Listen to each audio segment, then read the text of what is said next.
Welcome to Wealth Wisdom, the place you obtain insight and build wealth. If you are interested in this topic, please consider subscribe. The book we are going to share today is High Performance Habits by Brendon Burchard. The key to high performance isn't personality or inherent gifts, it's good habits and high confidence. Have you ever met someone who makes it all look so easy?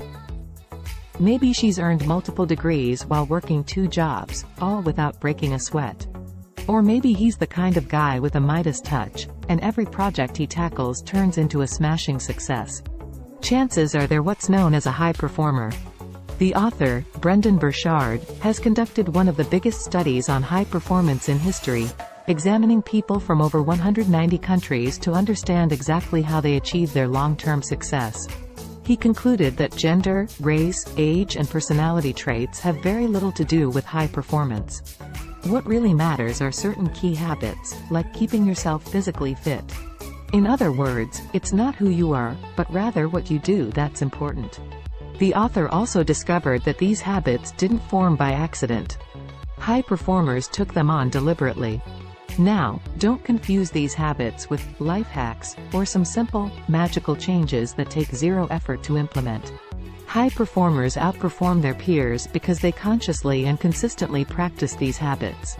Another common trait is their confidence in being able to master even difficult tasks, like big new projects at work or learning new languages.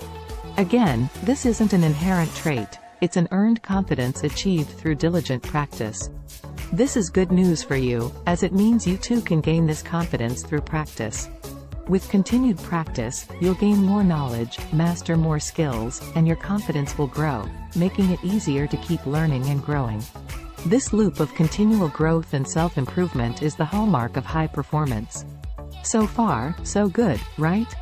Now, without further ado, let's look at those habits. High performers have self-awareness and a clear purpose in life. When was the last time you asked yourself the big questions, such as, how do I want to be remembered? Or, what do I want to do with my life? Many will only think about these questions on their birthday or New Year's Eve. But high performers ask these questions all the time. It's a habit the author calls seeking clarity, and it keeps them goal-oriented. It also gives them a strong purpose, direction and focus in everything they do, since they know precisely how their actions are helping them reach their goals. Conversely, when you lack clarity, you can end up sulking, mired in negative emotions. Clarity comprises 4 fields that you need to work on to improve. First is the self and knowing exactly what kind of person you want to become. High performers are focused on becoming the best version of themselves and being remembered this way. This could mean, for instance, being kind, attentive and humble. Once you determine the self you want to be, the question becomes, have you behaved this way so far, and if not, what do you need to change? Second is the social sphere and being aware and intentional about your interactions with others. High performers don't have an autopilot for socializing. If there's a lunch date, meeting or party coming up, the question becomes, how can I shape this meeting in a positive way? The third is the field of skills and knowing precisely which talents need to be developed. High performers will focus on a primary profession or field of interest and work on giving themselves time to practice while avoiding all distractions. If you want to be a great writer, this would mean setting aside time to write, not just learn about writing, and then getting feedback to learn what needs improving. The fourth field is service and finding a way to give back to others.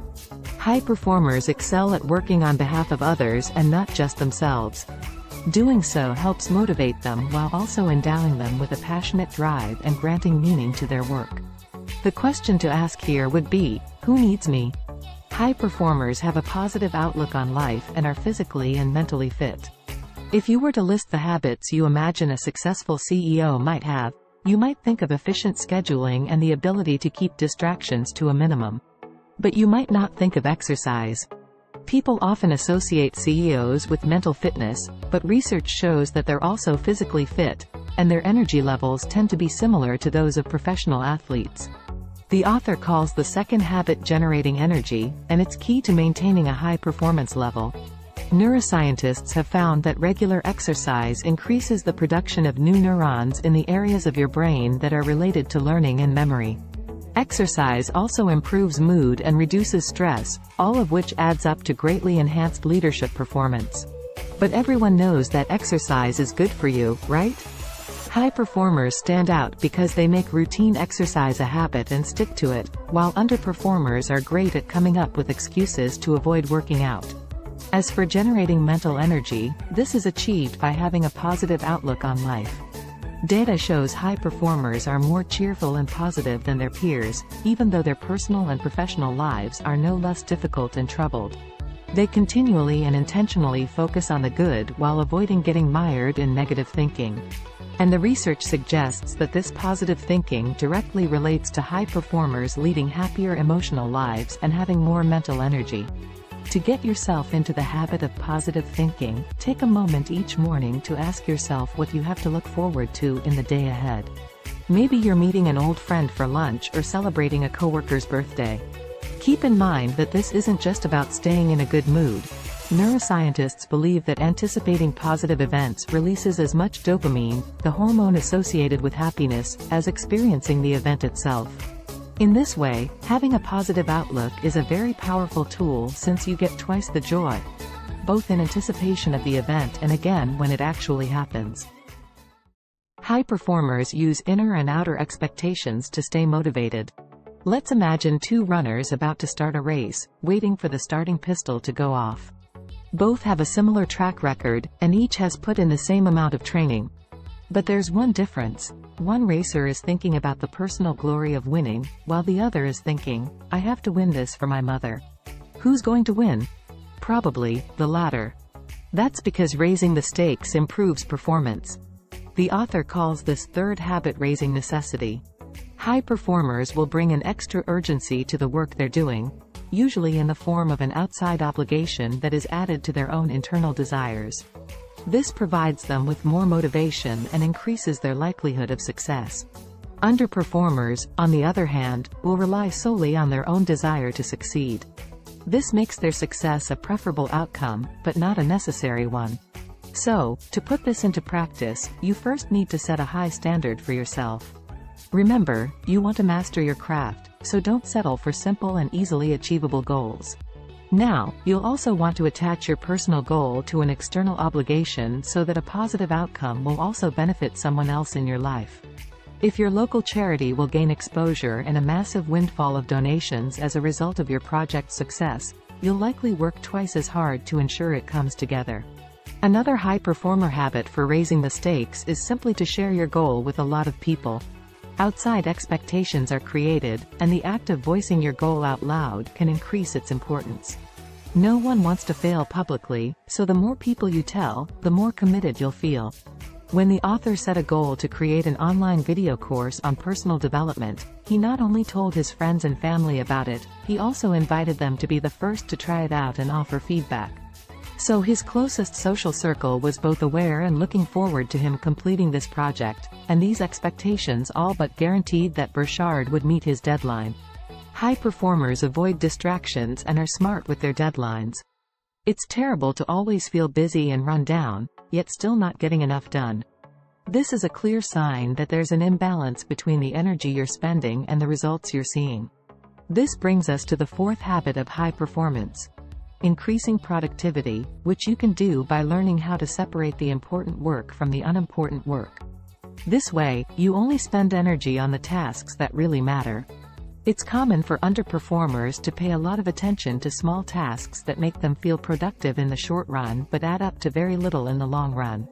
One of the main offenders is email, on which people spend an average of 28% of their working week. This is because the simple act of answering an email can give you a reassuring feeling of accomplishment, even though it's likely distracting you from more important work. Another important aspect of productivity is timing.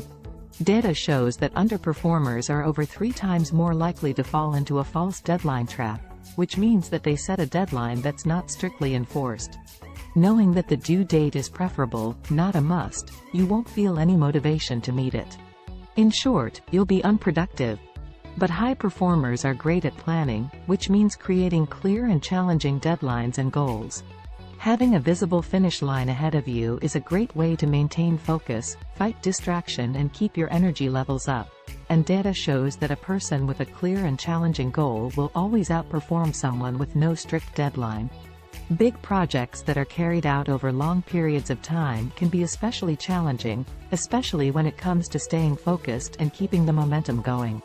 In these cases, you'll find it helpful to break the long-term goals down into sub-goals of 4 or 5 small steps that will get you to that finish line.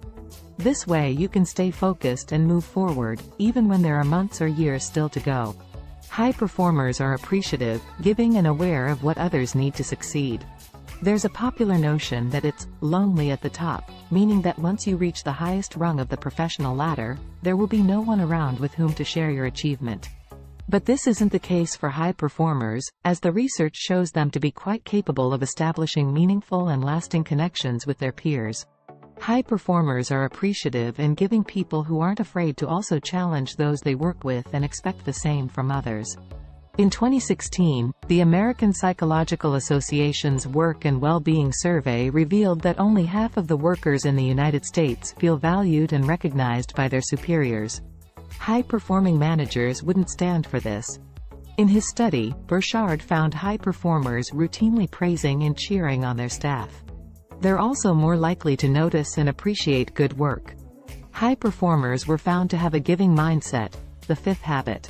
They're well aware of the struggles and desires of others and use that knowledge to provide people with what they need. They also know that their staff need the trust and freedom to make their own decisions. Having this power is a great motivator, and high performers are both aware and respectful of this. Being perceptive and aware of what people need to grow allows high performers to assign the right tasks to the right people so they can reach the next level. And when a high performer needs something themselves, they don't hesitate to ask for a favor. This is something underperformers often resist for fear of being judged or rejected, even though statistics show that the average person will get a positive response 3 times more often than they expect. In fact, fears of being harshly judged by our peers are generally overestimated. The truth is, most people are too busy to spend time thinking about you, so relax. High performers aren't afraid to take risks and are open about their ambitions. Are you the kind of person who prefers to be left alone in their comfort zone? If so, how much pressure does it take for you to break out? For high performers, risk-taking isn't unusual at all. In fact, demonstrating courage is the 6th and final habit of high performers, and it goes hand in hand with gaining a positive perspective on challenging situations. Again, attitudes like these aren't inherent personality traits. They're characteristics that high-performing individuals have practiced and worked at over time. They recognize that taking bold action involves a higher risk of failing. That's why these moves are considered bold. But high performers have learned how to overcome their fear and take action. With practice, you too can make bold decisions. And just like high performers, you can even come to enjoy the thrill of taking risks. Making a risky move is like any other learned skill. It gets easier the more you do it, so all you need to do is start taking those leaps. Like parachuting, the first time is always filled with panic and dread, but after each jump, it gradually becomes a little easier and less stressful. Most people will avoid any kind of struggle, but being extraordinary and reaching your goals means learning how to greet challenges with a smile. It's all about having the right perspective, and rather than complaining about life being difficult, higher performers will see each new challenge as an opportunity to grow. One of the commonest bold acts is being open and honest about one's true ambitions. This is another behavior that many will avoid due to unwanted judgment or ridicule. While the average person prefers to work toward their dreams in silence, high performers don't hold back despite being fully aware that someone might call them delusional, unrealistic, or even crazy. For them, it's all part of life's precious struggle. So don't waste another day. Now's the time to open yourself up to the world and all the good and bad it has to offer. By being open, you'll find that there are a lot of people out there just waiting to help turn your dreams into reality. That's the end of today's sharing. If you like our content, please give us a thumb up and share it with your friends. See you next time.